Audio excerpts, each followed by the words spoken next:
Historia de la psicología. 33. Cuarta parte. La nueva psicología. 22. Los principales campos de investigación. La psicología genética.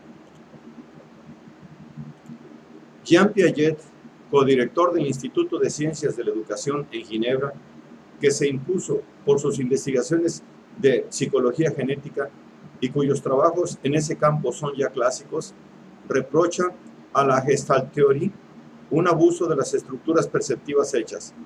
Considera que la existencia de las totalidades o las estructuras del conjunto constituye por sí misma un hecho que debe explicarse y que el análisis de un proceso asimilador ordenado en la duración de una historia individual es el único que puede dar cuenta del dinamismo de la inteligencia. Su obra ilustra la Escuela Psicológica de Ginebra, esta ciudad donde Theodore Flournoy y Edward Claparède han aportado una contribución importante a la psicología científica. Debe mucho a Claparède, que, según hemos visto, había dedicado la mayor parte de su actividad a la psicología infantil, concebida por él dentro de una visión funcional que se esforzaba por expresar mediante leyes. Pero Piaget da muestra de una originalidad y de un vigor que hacen de su obra la más representativa de la psicología genética.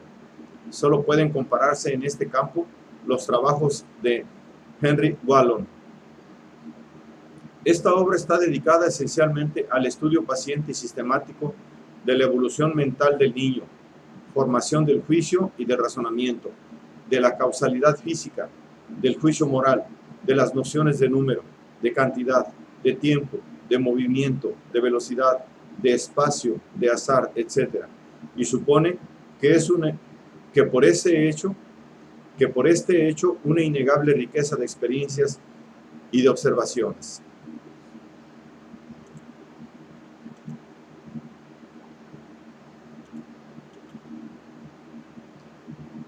En la introducción de su obra de 1926, Piaget observa que los tests útiles para el establecimiento de un diagnóstico individual no podrían bastar para su empresa. Por su parte, ha ideado cerca de 50 tests con vistas a estudiar antes que nada en el niño las nociones de distancia, de magnitud, de volumen, de la representación en 2 o 3 dimensiones, etc. Pero los integra en un examen clínico que permite el control de las hipótesis en el transcurso de conversaciones orientadas por ingeniosos métodos de interrogación. Después agrupa las respuestas en estadios o etapas que caracterizan, en edades determinadas, el paso de una forma más evolucionada de razonamiento.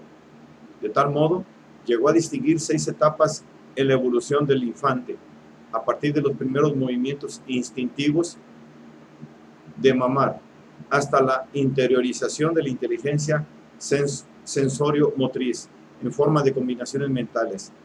La descripción de esas etapas constituye un estudio genético de los distintos niveles de equilibrio que presentan el comportamiento del niño desde su nacimiento hasta la aparición del lenguaje, en una edad que varía de los 18 a los 24 meses. Este primer periodo es aquel en que se alcanzan las subestructuras indispensables para la adquisición de las estructuras lógicas de la inteligencia.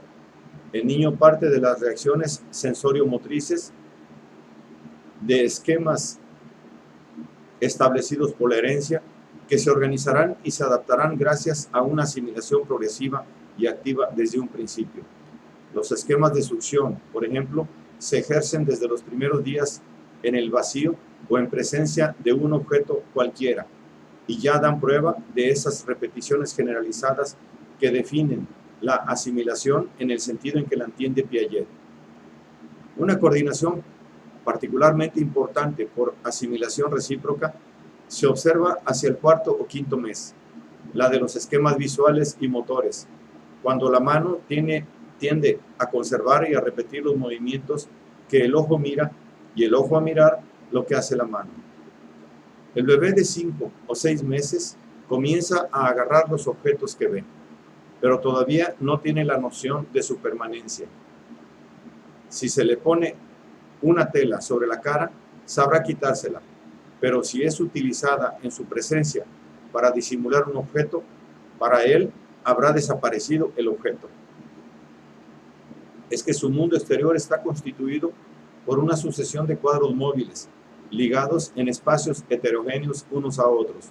Bucal, cuya importancia ha demostrado Freud. Táctil, visual, auditivo. Espacios centrados en el cuerpo propio, pero sin coordinación. La noción de permanencia del objeto, que tarda meses en construirse, supone la localización del objeto y esta supone la organización del espacio general, con relaciones como arriba-abajo, alto-bajo, etc.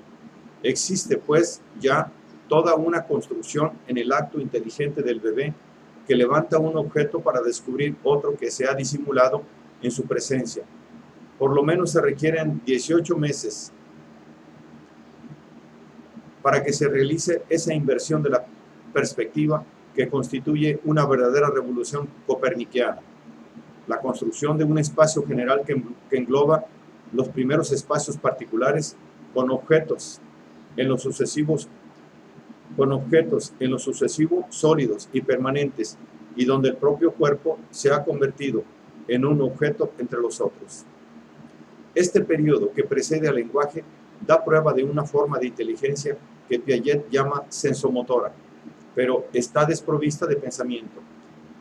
Según él, no se adquiere sino a través de una sucesión de etapas que culminan en otras formas de equilibrio. Etapas del niño que mama, primero, a la que acabamos de referirnos, que culmina en el equilibrio sensomotor, prácticas de vueltas, reversibilidad de los desplazamientos en el espacio y en el principio de la interiorización de los esquemas. Otra etapa le sucede que Piaget llama preoperatoria. Comienza alrededor del año y medio con el lenguaje, para llegar hasta los 7 u 8 años. La función simbólica aparece entonces, manifestada especialmente por el juego, que puede convertirse de simple ejercicio motor, que era hasta entonces, en la representación de una cosa por otra. La muñeca, por ejemplo, que representa a una persona, manifestada igualmente por el gesto o en forma de imitación interiorizada, imagen mental. En resumen, ese periodo es aquel en que el niño vuelve a aprender en el plano del pensamiento lo que ha aprendido en el de la acción, es decir, donde se interiorizan los resultados hasta entonces simplemente actuados. No nos encontramos pues en presencia de una simple traducción, sino de una reestructuración.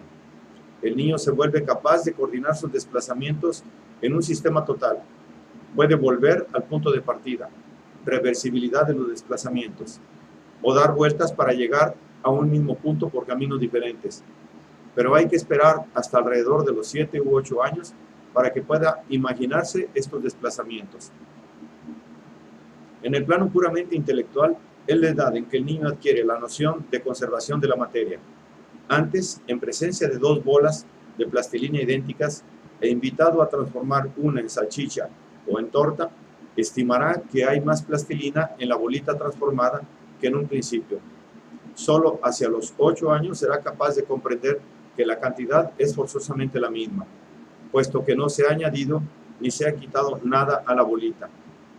Pero seguirá pensando que esta, agrandada en salchicha o en torta, se ha vuelto más pesada y únicamente a los 10 años adquirirá la noción de la conservación del peso. En el curso de una etapa caracterizada por las operaciones concretas, alrededor de los 7 a los 12 años. Revela una lógica que no se refiere a los enunciados verbales, sino únicamente a objetos manipulados. Lógica de las clases. El niño puede recordar los objetos en conjuntos o en clases. Lógica de las relaciones, que le permite combinar los objetos. Lógica de los números. Puede enumerar materialmente los objetos al manipularlos. Pero no se trata todavía de una lógica de las proposiciones, adquirida solo alrededor de los 12 años. Antes, según Piaget, el niño es incapaz de resolver un problema como este. Edith es más rubia que Susana, es más morena que Lili. ¿Cuál es la más morena de las tres? Puesto que este problema requiere una serie verbal, lo que es muy distinto de una operación concreta. Una nueva lógica se instala, la del adulto, que es esencialmente una lógica de razonamiento. Entre los 2 y los 15 años, el ser humano se hace capaz de manejar hipótesis, de razonar, situándose en el punto de vista de los demás, sin compartir los puntos de vista sobre los cuales razona. Capaz de manejar enunciados verbales proporcionales de una manera hipotético-deductiva. Esta capacidad alcanza su culminación alrededor de los 14 o 15 años. En lo sucesivo, es posible una combinación capaz de ligar un elemento a cualquier otro. En resumen, el desarrollo mental del niño sigue un orden de sucesión que se da siempre. La construcción de una nueva noción que supone subestructuras anteriormente adquiridas. Si el medio social puede acelerar el proceso, Piaget afirma que no podría jamás invertir ese orden, de tal manera que el niño, por ejemplo, descubre la conservación del volumen sin haber adquirido la del peso, o esta sin haber adquirido la noción de sustancia. El niño comienza por esa forma vacía que es la sustancia, pero comienza allí porque sin eso no habría conservación del peso. En cuanto a la conservación del volumen, se trata de un volumen físico y no geométrico, que supone la incompresibilidad y la indeformabilidad del cuerpo, lo que en la lógica del niño supondrá su resistencia, su masa y en consecuencia su peso, puesto que el niño no distingue el peso de la masa. El aprendizaje en un sentido del learning norteamericano no podría cambiar nada tampoco la necesidad y el orden del proceso de adquisición y de maduración. No podría obtener otra cosa del niño que hacerle balbucir un resultado que no comprende. La actividad sensomotriz organizadora de esquema y que constituye el tejido mismo de la inteligencia, según Piaget, determina la construcción de lo real. Considera que el esquema no es un sistema de asociaciones, sino un verdadero concepto motor que se aplica y se generaliza por asimilaciones y acomodaciones combinadas. El reflejo condicionado o la asociación no serían de tal manera sino aspectos aislados arbitrariamente de la totalidad del acto constituido por el esquema asimilador. Sin la asimilación, fuente de los esquemas totales, la asociación no se formaría ni se mantendría. La asimilación es a los reflejos condicionados en el plano motor lo que el juicio es a las asociaciones de ideas en el pensamiento reflexivo, es decir, la actividad constructora misma por relación a sus resultados automatizados. La maduración fisiológica del sistema nervioso es la condición necesaria, pero no suficiente, del desarrollo psíquico, pues la coordinación de los esquemas envuelve una actividad que varía en los diferentes niños. Se necesita un ejercicio en el curso del cual la experiencia y el control, inherentes a la inteligencia misma, permiten la acomodación progresiva de los esquemas a lo real. Las experiencias de Piaget con vasos y perlas en fichas de 2 colores, etc., le probaron que el pensamiento infantil es esencialmente intuitivo y que conduce a resultados irracionales, a falta de un principio director permanente cuya adquisición es relativamente tardía. Admite esas grandes etapas, con sus fases particulares, como procesos de equilibrio sucesivos. Cuando se alcanza el equilibrio en un punto, la estructura se integra en un nuevo sistema en formación. Las estructuras de cada edad varían, pues, por su contenido, por su radio de acción cada vez más amplio en el espacio y en el tiempo. Pero su acabamiento se define siempre en términos de movilidad y de reversibilidad. La marcha hacia el equilibrio significa que el desarrollo intelectual está caracterizado por una reversibilidad creciente, y esta reversibilidad es para Piaget el carácter más manifiesto del acto de inteligencia que es capaz de rodeos y retornos. Aumenta regularmente, escalón por escalón, en el transcurso de las diferentes etapas. Esta reversibilidad es precisamente el criterio del pensamiento racional, así en lógica como en matemáticas. Por tanto, podemos concluir que si la razón procede genéticamente de los procesos asimiladores y acomodadores que hunden su raíz en los mecanismos biológicos, logra, sin embargo, vencer la corriente de irreversibilidad que caracteriza a la vez al organismo y al universo físico que le sirven de medio para constituir un sistema de operaciones reversibles que se prestan a la comprensión del universo y de sí mismo. Se ha reprochado a Piaget el caer en el intelectualismo, el aislar artificialmente a la inteligencia, desconociendo sus relaciones íntimas con la afectividad. Ha podido responder fácilmente que para él no se trata de negar el papel acelerador o perturbador que desempeña la afectividad en la vida intelectual, pero sí un bloqueo afectivo puede impedir provisionalmente a un alumno comprender o retener, por ejemplo, las reglas de la adición. No podría cambiar en nada esas reglas. Por eso distingue las funciones cognitivas, percepción y funciones sensorio-motrices, hasta la inteligencia abstracta en las operaciones formales, de las funciones afectivas, pero reconociendo plenamente que son indisociables en la conducta concreta de un individuo. Las formas más abstractas de la inteligencia, las matemáticas, nacen de una necesidad, de un interés. Engendran estados de placer, de decepción, de fatiga, de esfuerzo y aún sentimientos de fracaso o de éxito. Inclusive, a veces, sentimientos estéticos ante la coherencia de una solución, etc. Pero el reproche quizá tiene, en realidad, otro motivo más difícil de formular: la sequedad del pensamiento de Piaget, imbuido de lógica y de epistemología.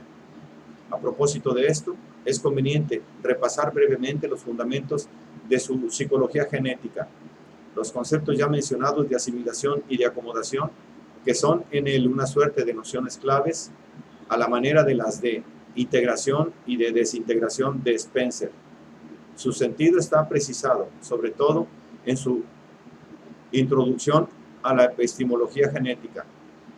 Es preciso entender que toda conducta es una adaptación, y toda adaptación un restablecimiento del equilibrio entre el organismo y el medio. Toda actividad supone un desequilibrio momentáneo. No hay nutrición, ni trabajo, ni necesidad. No hay inteligencia sin problema, sin laguna resentida, etc. Y el retorno al equilibrio se indica por un sentimiento provisional de satisfacción. En este esquema generalísimo, que puede caracterizar a otras psicologías del comportamiento, Piaget introduce con propiedad los dos elementos en cuestión, asimilación y acomodación, como los dos polos de la adaptación, en un sentido a la vez biológico y mental. Todo ser vivo tiende a asimilar el mundo ambiente a su organismo y a sus esquemas de acción y de pensamiento. Si la asimilación relativamente al organismo tiende a conservarle su forma, la acomodación interviene en cuanto a las condiciones exteriores en función de las cuales se modifican. Desde el punto de vista cognoscitivo, la asimilación es perceptiva y sensorio-motriz, pues el objeto es percibido con relación a los esquemas anteriores, es decir, al conjunto de las operaciones mentales de que dispone el individuo. El bebé de 1 año utiliza su cobertor jalándolo hacia él para apoderarse de un objeto colocado encima, pero demasiado alejado para poder agarrarlo directamente. Y hay acomodación si los esquemas anteriores deben transformarse para adaptarse a las propiedades de un objeto nuevo que hace resistencia. En su aspecto afectivo, la asimilación se confunde con el interés y la acomodación con el interés por el objeto, en cuanto es nuevo. La adaptación, de tal manera, es siempre un equilibrio que se alcanza cuando el objeto, sin resistir demasiado para ser asimilado, resiste lo suficiente para que haya acomodación.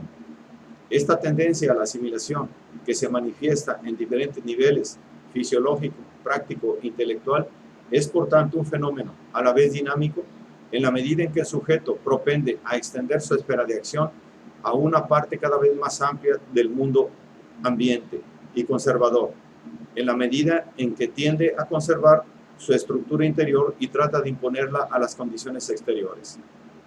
Tal concepción no podría admitir una lógica en cierta manera extrínseca en relación con los procesos mismos, y de hecho, Piaget considera que la lógica es el espejo del pensamiento y no a la inversa. ve en ella una axiomática de la razón, de la que la psicología de la inteligencia es la ciencia experimental correspondiente, y no cree que la lógica clásica, en cuanto se ha quedado detenida en un modo discontinuo y atómico de descripción, pueda ser considerada como intangible. Se trata hoy de construir una lógica de las totalidades, si se quiere sirva de esquema adecuado a los estados de equilibrio de los espíritus, y de analizar las operaciones sin reducirlas a elementos aislados, insuficientes en relación con las exigencias psicológicas. Piaget considera que el sujeto asimila las realidades exteriores en un cierto orden, porque este orden es lo más natural desde el punto de vista de las etapas del desarrollo de la inteligencia. Se niega a apelar a realidades lógico-matemáticas hechas ex professo y admite que estas operaciones son simplemente las formas más generales de la coordinación de las acciones. No creo de ninguna manera que la lógica dependa solamente del lenguaje. Húndese más profundamente en la coordinación de las acciones e igualmente, espero, en las coordinaciones nerviosas. Pero por el momento, digamos, coordinación de las acciones. Y entonces, puesto que se trata de las coordinaciones más generales, tenemos allí, naturalmente, un campo privilegiado para establecer etapas, a la vez distintas e integrativas. Si, por tanto, el desarrollo mental del niño sigue, como lo hemos visto, un orden de sucesión constante que el medio social puede acelerar, pero que no podría transformar, Piaget atribuye a ese medio un papel muy importante, implícito en todas sus afirmaciones y que reconoce, por lo demás, explícitamente. En nuestras sociedades, a una edad determinada que se sitúa entre los 11, 12 años y los 13, 14 años, observamos la aparición de un nuevo sistema de operaciones. Este sistema depende del medio social y prueba de ello es que no existe siquiera en el adulto de numerosas sociedades llamadas primitivas y que aún entre los griegos, que sin duda descubrieron el empleo de tal sistema, esta utilización estaba reservada a una élite. Me parece a mí que si entre los niños griegos del tiempo de Aristóteles hubiésemos hecho las mismas investigaciones que podemos hacer actualmente entre los pequeños parisienses o entre los pequeños ginebrinos de 10 a 15 años de edad, habríamos llegado a resultados muy diferentes. No puede dudarse que tal concepción desemboca en una problemática filosófica, pues si el sistema de que se trata depende del medio social, también lo condiciona. Y entonces es nuevamente el problema de la génesis de la razón el que se plantea. El viejo Aristóteles había observado ya que el psiquismo del niño no contenía en acto el instrumental intelectual que caracteriza propiamente a la razón humana. Pero es sabido que el orden cronológico aparece en él a la inversa del orden ontológico, con la dificultad de conciliar la realidad del nous en su actualidad eterna con la formación concreta del individuo. En Piaget no se trata evidentemente de ontología, ni de un paso de la potencia al acto, pero la dificultad resurge en otra perspectiva, pues la descripción de las etapas no resuelve el problema de la estructura en la que culmina. Su interpretación genética hace intervenir varios factores: la herencia, la maduración interna, cuyo papel es claro a sus ojos, pero insuficiente, en tanto que no se trata de un factor que actúa aisladamente. Su efecto interviene por doquier, pero no se puede disociar del que producen el aprendizaje y la experiencia. Es importante un segundo factor, la experiencia física, la acción de los objetos, pero es también insuficiente porque la parte del sujeto es fundamental. El niño no extrae su lógica de la experiencia de los objetos, sino de las acciones que ejerce sobre estos.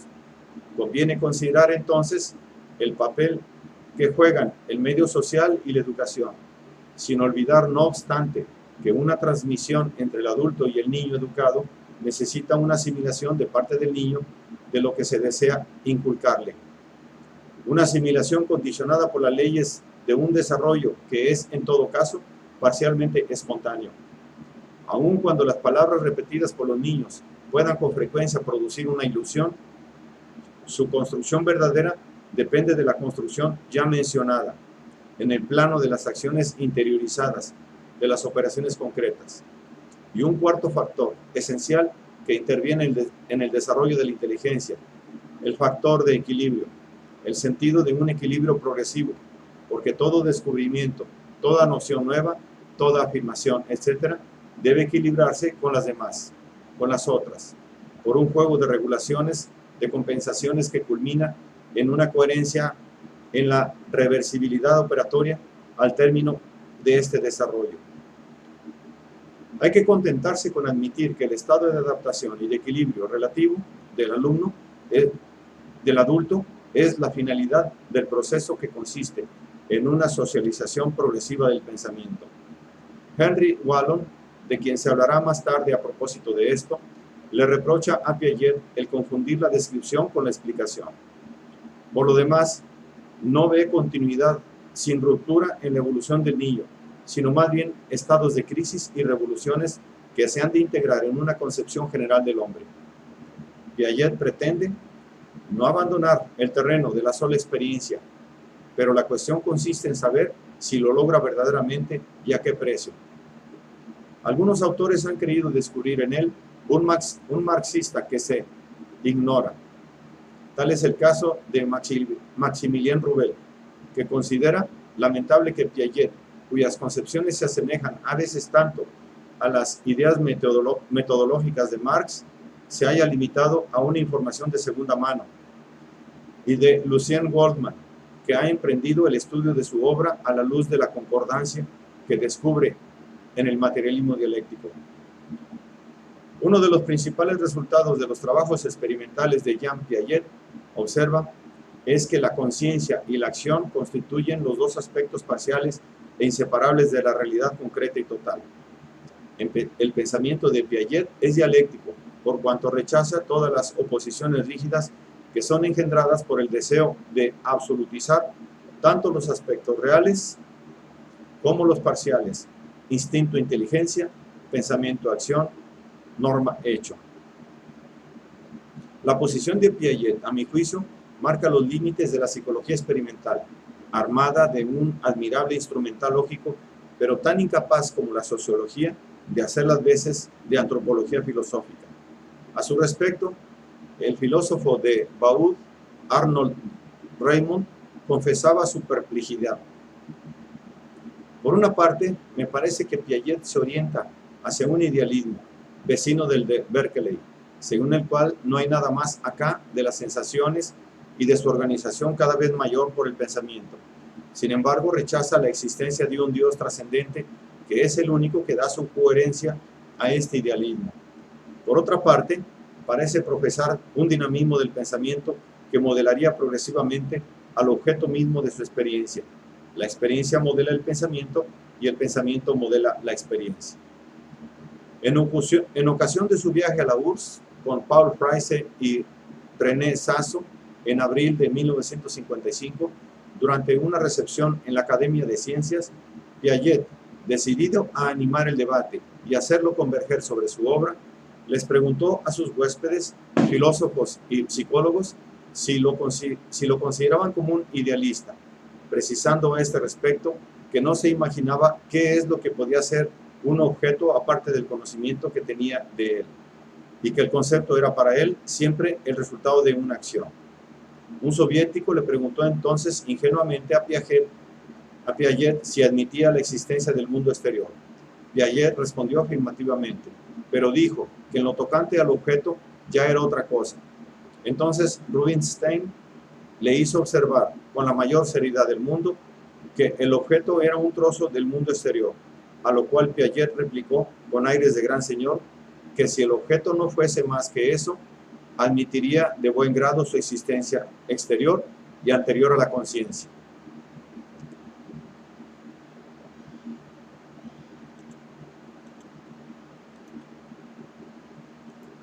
La discusión concluye en el reconocimiento del lado ruso de que había que distinguir la psicología de la teoría del conocimiento, y fue con la reserva de esa distinción dialéctica, con la reserva de que el psicólogo no debía tener la pretensión de explicar el mundo como se admitió, con un énfasis semiserio y semifestivo, que Piaget no era idealista.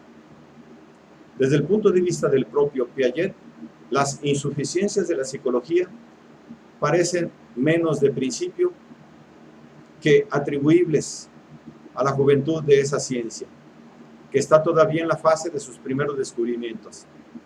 Pero le es forzoso reconocer que los psicólogos, por el momento al menos, no están de acuerdo y ni siquiera acerca de las famosas etapas. Para decirlo de una vez, si las etapas son a la psicología genética lo que una clasificación es a la zoología o a la botánica sistemática, o inclusive lo que es una estratigrafía a la geología, los psicólogos se encuentran en la situación en que se encontraban las ciencias naturales en sus principios y la cual han superado desde hace mucho tiempo, con una clasificación por autor y ninguna llave de paso que permite homologar los cuadros de unos y otros. Ahora bien, el hombre, como decía con harta razón Ortega y Gasset, no puede vivir a crédito. Y es a este respecto como la psicología de Piaget puede dejarnos la impresión de cierta sequedad. Se limita a señalar, finalmente, que el medio social desempeña un papel esencial y que el desarrollo del niño culmina en una estructura que es la inteligencia adulta del hombre occidental, caracterizada por la reversibilidad. Sin decirnos qué es lo real mismo, en última instancia, ni hablarnos del sentido de la sociedad humana y de su desarrollo en el contexto de la evolución general, culmina en preconizar una objetividad cuyas condiciones son el espíritu experimental.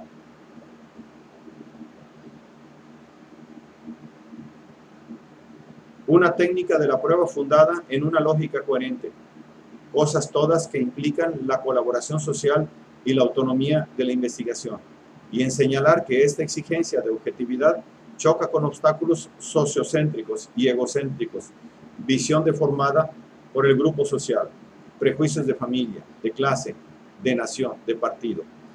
Todo esto está muy bien, pero de esta manera se llega a una forma de universalidad vacía, puramente científica, que deja intacta la problemática inherente a la situación del hombre en la historia, del hombre creador de valores, como decía Nietzsche, y llamado a tomar decisiones irreversibles, y finalmente también aquella que suscita el pensamiento conceptual mismo, característica del hombre en relación a los animales. Así sean esos antropoides, también provistos en lo que respecta a las actividades perceptivas y sensorio-motrices.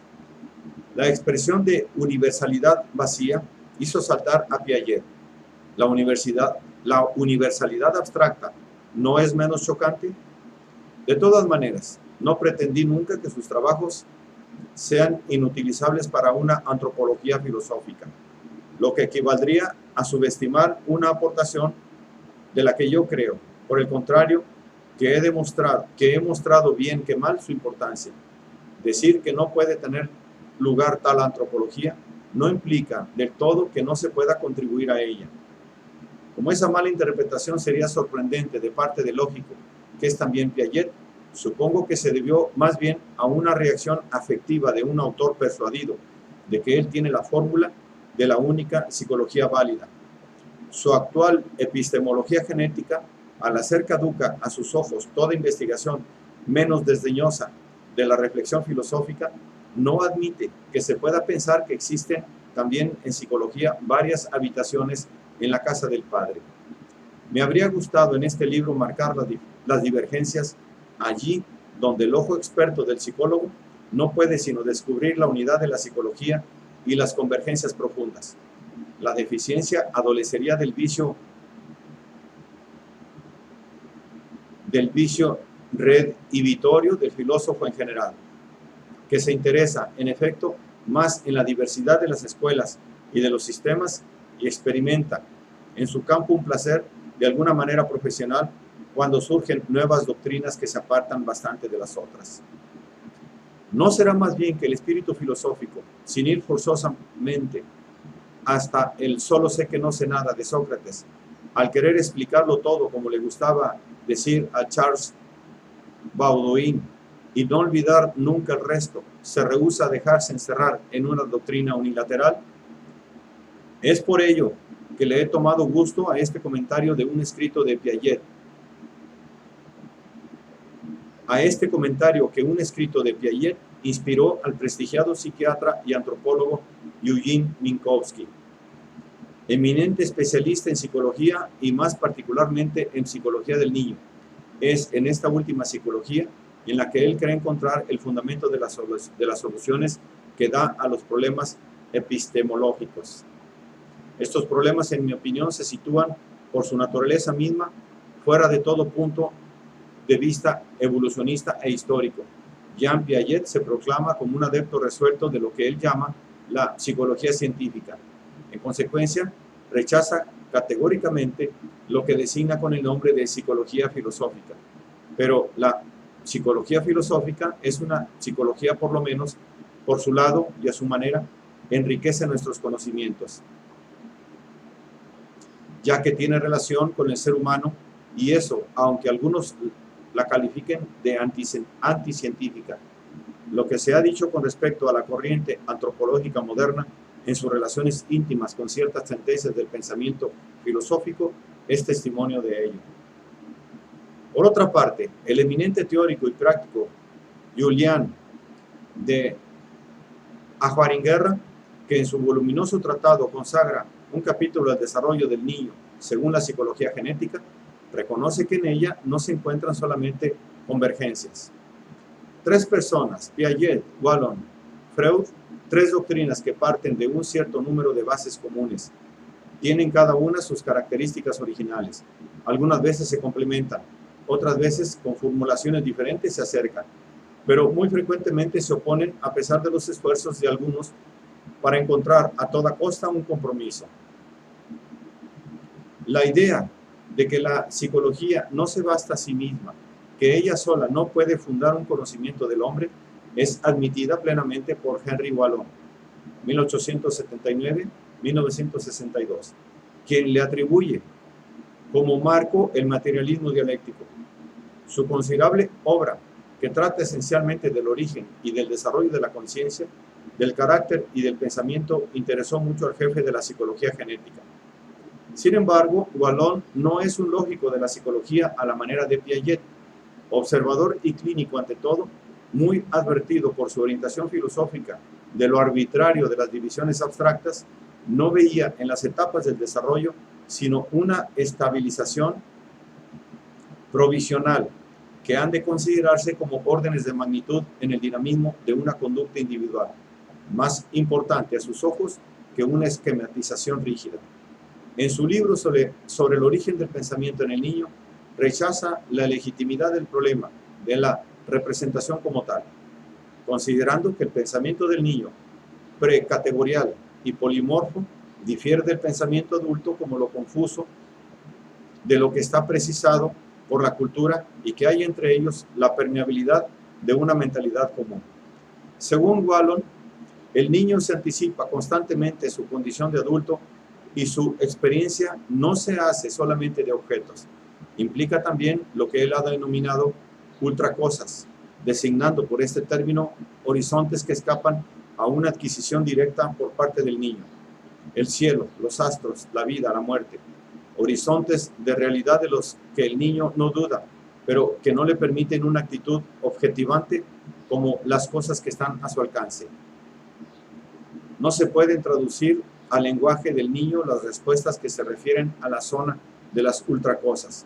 Si Wallon considera a la anticipación como la regla en el desarrollo del niño, es en razón de una motivación interna y no de la perfección de los medios de ejecución, porque es la disponibilidad del niño lo que le permite asumir los papeles que su organismo no es todavía de alcanzar.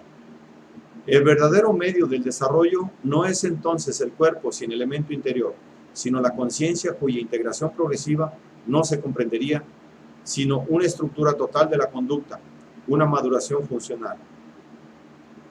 En otros términos, el cambio orgánico es la condición necesaria, pero no suficiente del desarrollo, incomprensible sin la intervención de otros elementos, situación psicológica compleja entre la anticipación y la regresión, el sentimiento de inferioridad y de rivalidad latente con los padres, las relaciones libidinales, etc.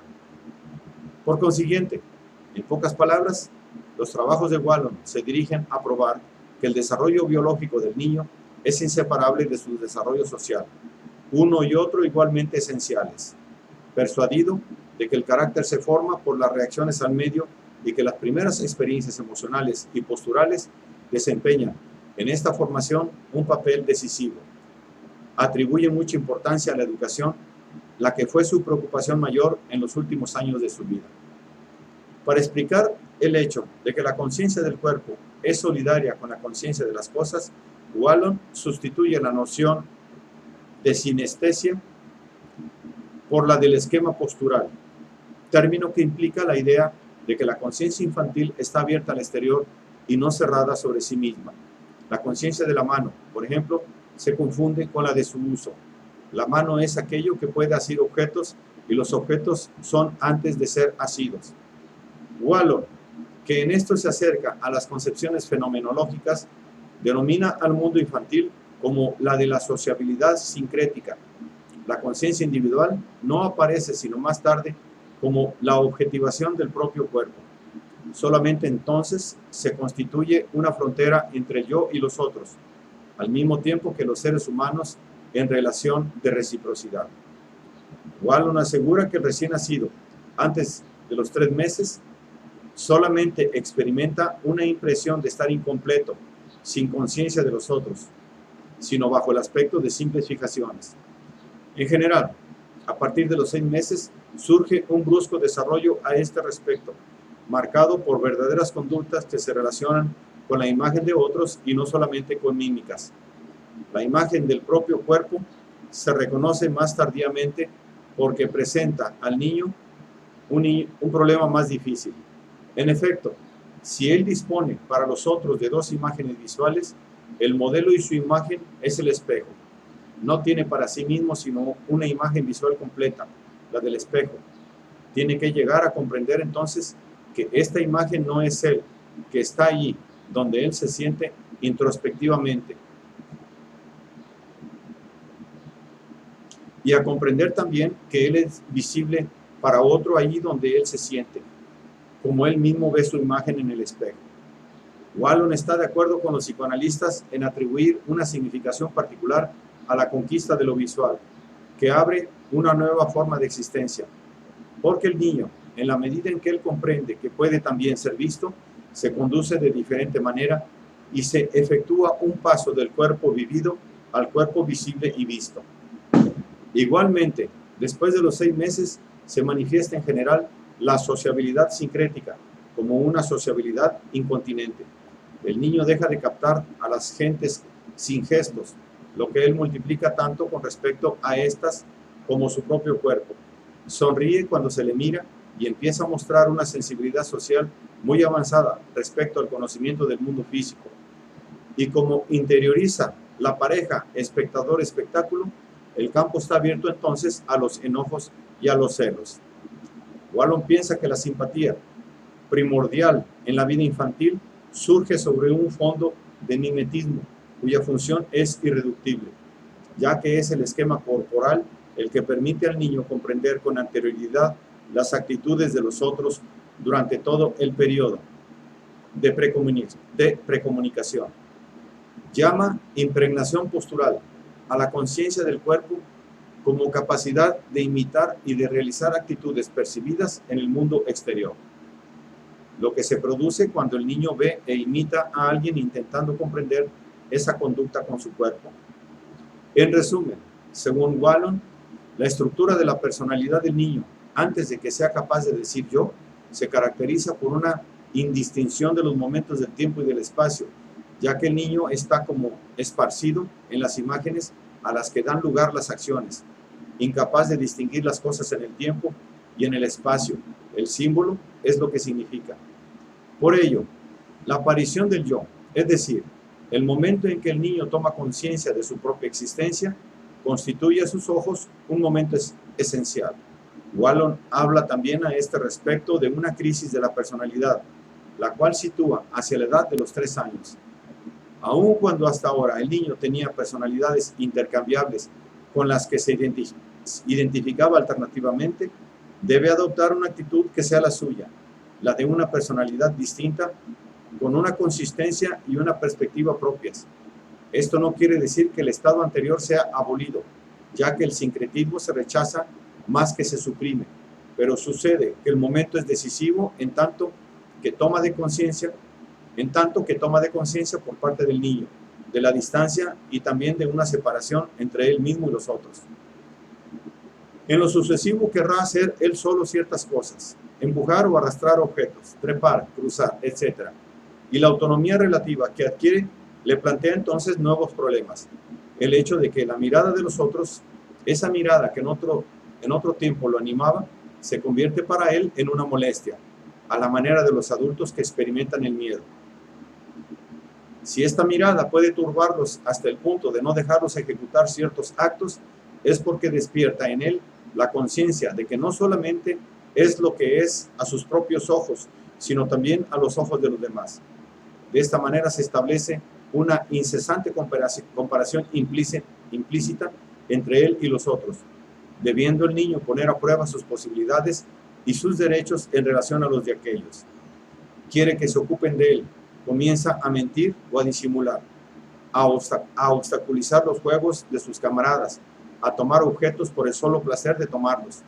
Aparece igualmente un signo de que la relación yo-otro cesa de ser indiferenciada. Aparece igualmente con la idea de transacción que el niño manifiesta al proponer cambiar una cosa por otra. Durante este periodo de crisis, igualmente, según Wallon, las actitudes del medio revisten una importancia externa, porque pueden suscitar en el niño reacciones emotivas que le harán regresar a un comportamiento más antiguo. Algunas huellas de experiencias desagradables en este momento de la vida, una cierta torpeza, inhibiciones, etc., pueden subsistir en la edad adulta. Uno de los méritos de Wallon es el de haber descrito con claridad este momento decisivo que representa en la historia del ser humano la toma de conciencia de su propia realidad, momento del que es imposible dudar, mientras que el conocimiento, sobre todo los primeros años, es poco seguro, ya que la observación es difícil y mucho más sujeta a los prejuicios y preocupaciones del psicólogo. Si existe un acuerdo a este respecto, es sobre la importancia de las primeras experiencias emocionales y de la necesidad de amor y de seguridad que han de ser satisfechas en el niño. Pero la observación, como dije, es difícil desde el punto de vista psicológico. Cualquiera puede observar que el niño duerme y que mama, que esta situación implica una estrecha relación con la persona que lo duerme y que lo nutre, que esta persona es la mayoría de las veces en nuestra civilización hasta el presente la madre, y que con ella ha estado relacionado íntimamente hasta su nacimiento. Pero esto es distinto a saber lo que pasa en él durante la primera fase de su vida. Jung, por ejemplo, en el marco de su doctrina, atribuye al niño una condición espiritual distinta de su condición natural y ve en este contraste inicial el fundamento probable de la energía psíquica. Según él, la disposición germinativa infantil contiene toda la herencia ancestral, igual que todas las precondiciones del ser civilizado, y está persuadido aún de que ciertos sueños de niños encierran posibilidades de significación que dan casi vértigo y cosas que no revelan su sentido profundo, sino a la luz de comparaciones con los primitivos. Pero aparte del hecho de que la posición de Jung es un poco heterodoxa en las ciencias psicológicas de nuestro tiempo, su perspectiva es estructural y no genética, porque sitúa de golpe a la vida infantil en el marco de una doctrina orientada hacia la autorregulación de la psique. Por distintas que sean las preocupaciones que animan a Melanie Klein, quien inauguró una tendencia nueva en el freudismo, ella está menos alejada de Jung de lo que podría creerse a primera vista, porque atribuye muchas cosas a la vida mental del niño muy pequeño: fantasmas, conflictos instintivos, sentimientos de culpabilidad, etc.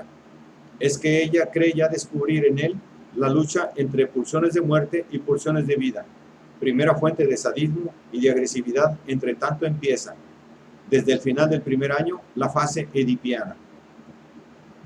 Desde un punto de vista rigurosamente científico, solamente desde fuera se puede intentar determinar los primeros signos de una autonomía relativa en el niño.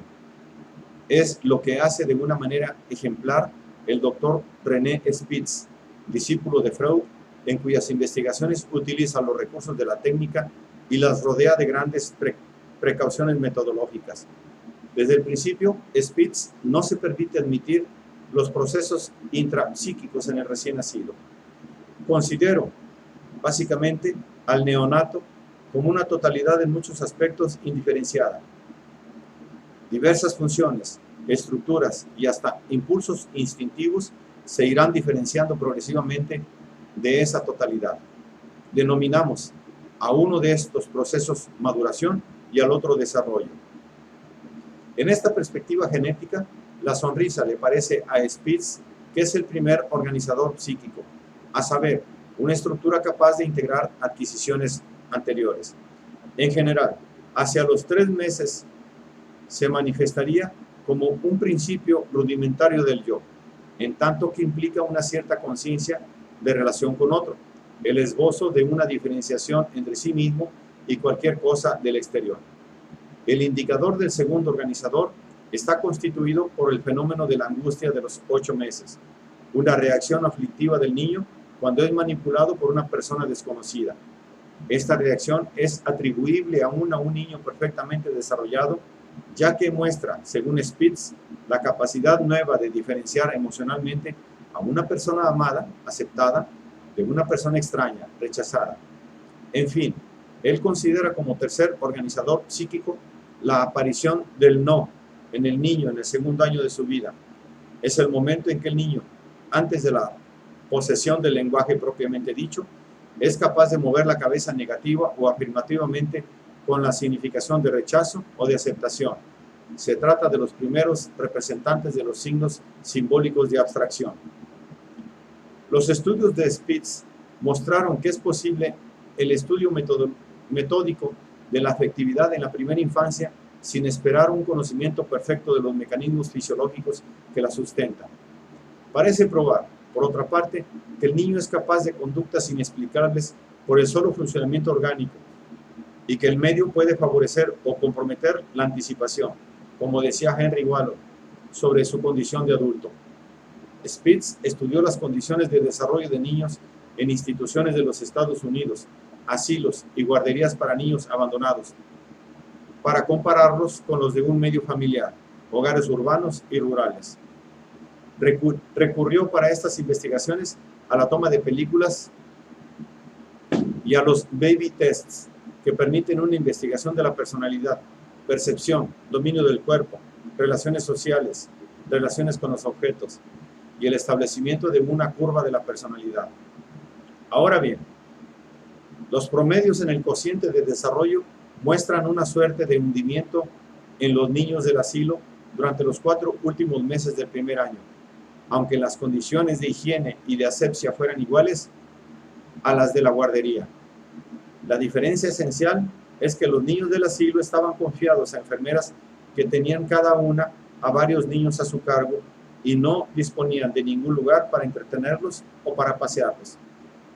Para que permanecieran tranquilos, rodeaban las cunas con sábanas y los niños, aislados del mundo exterior, abandonados en sus cubículos con el techo por todo horizonte, no podían sino jugar con sus manos o con sus pies. Acostados todo el tiempo sobre la espalda, se mostraban incapaces, aún hacia los 6 meses, de ponerse de costado. Spitz pudo establecer que tales inconvenientes casi no desempeñan ningún papel en los primeros 3 meses. Las curvas de desarrollo en la guardería y en el asilo se cruzaban hacia el 4.º mes. En cambio, las de los niños del asilo decrecen enseguida rápidamente, mostrando un desarrollo mental retardado y una mortalidad elevada en el curso de enfermedades contagiosas. En la guardería, por el contrario, animada y provista de juguetes, los resultados eran excelentes. Los niños se desarrollaban bien aprendían en general mucho más pronto la limpieza y el lenguaje, y esto, aun cuando tuviesen por madres a muchachas menores de edad, delincuentes, con frecuencia débiles mentales, psicópatas y aún criminales. En pocas palabras, los experimentos de Spitz mostraron que las privaciones en el cambio afectivo que tiene lugar entre los 3 meses y el año tuvieron graves consecuencias sobre las regulaciones psicosomáticas en los niños del asilo, probando de esta manera toda la importancia del factor psicológico constituido por la presencia de la madre. También se pregunta sobre el problema del medio cultural. La mayor parte de nuestras observaciones se hicieron en la esfera cultural occidental y nuestros sujetos fueron blancos, negros e indios americanos. Insisto sobre esto porque creo que las instituciones culturales desempeñan un papel significativo en la formación de la personalidad. Proporcionan la clase de oportunidades que delimitan la expresión de los procesos intrapsíquicos, tanto en la madre como en el hijo. Una de las instituciones de la esfera cultural occidental, la familia, garantiza un contacto y unas relaciones estrechas entre el infante y una sola figura maternal durante todo el primer año de vida. De esto se sigue que una tradición cultural en la que el contacto entre la madre y el niño está regulado de modo diferente de la manera que nosotros lo hacemos, tendrá una influencia significativa en la edad en que es establecido el objeto, así como en la naturaleza de las relaciones de objeto mismas. Una prueba de tales modificaciones puede encontrarse en los estudios antropológicos, por ejemplo, en los de Margaret Mead, de 1928, de 1935, de Mead y McGregor, de 1951, sobre cultura, en las que las instituciones para la crianza del infante son muy diferentes de las nuestras. Anna Freud describe modificaciones parecidas con las relaciones de objeto en niños criados por una serie de nodrizas distintas en rápida sucesión. Los niños no pueden formar relaciones estrechas con una persona maternal, no tienen una, sino que reemplazan a la diada faltante, formando lo que podemos llamar bandas. La importancia de estas observaciones y sus implicaciones para nuestra propia cultura difícilmente pueden subestimarse. Investigaciones pacientes y cuidadosas de las consecuencias de las relaciones madre e hijo, modificadas en varias culturas, prometen aportar una información valiosa. Nos proporcionarán sugerencias para prevenirnos, es decir, para que evitemos las condiciones que llevan a conformaciones malas del carácter y de la personalidad, así como también nos darán ideas para establecer condiciones más favorables en la crianza y educación del niño. El concepto de los organizadores y de las etapas de las relaciones de objeto descritas arriba no son sino un imperfecto bosquejo que ofrece unos cuantos puntos de orientación para la comprensión del desarrollo del primer año de vida. Los detalles de este esbozo han de ser completados aún, pues todavía son desconocidos y requerirán un estudio paciente de los individuos y de los grupos, así como las comparaciones culturales y opuestas. Encontraremos de nuevo este estado de cosas al tratar del culturalismo norteamericano.